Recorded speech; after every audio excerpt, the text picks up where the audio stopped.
Well, tonight we are wrapping up our series on the rising rate of cancer in Iowa. Our state ranks second in the nation for new cancer cases, and skin cancer is one of the most common. But researchers are still trying to understand the reason why. I grew up in a time when being tan was really perceived to be healthy and attractive. Carla Lubenthal remembers soaking up the sun in her youth, never realizing decades later she'd be paying a dangerous price. You know, I think the last time I went in, I said, how many more of the, how many more scars or how many more times am I going to have to do this? But actually, as I've aged, they're coming more often. Spots of skin cancer and the worst kind, melanoma. And here in Iowa, Lubenthal is not alone.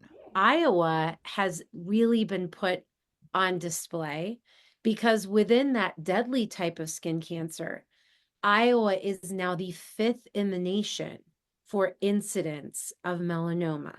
Dr. Jennifer Powers says exposure to UV radiation from the sun is a major risk factor for skin cancer. We have a lot of patients with lighter skin who are at risk for burns, and burns is a significant factor for whether someone will get skin cancer. But as anyone who's survived a winter here knows, Iowa isn't a state of endless sunshine.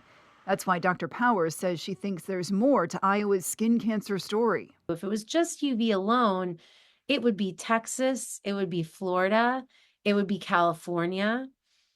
And we know that that's not what the statistics show. She says researchers need to consider other factors at play in Iowa as well. And we don't know yet, do pesticides contribute? We don't know if other environmental factors, other chemicals, certain occupational exposures, whether those contribute, but we are actively trying to understand that. In the meantime, Carla is having her 11th melanoma removed. They do an excision, a wide excision, and I have 10 scars on my arms and legs and back. Scars from a battle she hopes others will be able to avoid in the future. Sometimes we just ignore the skin, but it's our first layer of protection from the outside environment. So we really need to take care of it. Dr. Powers says avoiding the sun or using sunscreen and protective clothing is still proven to be the best method of preventing skin cancer.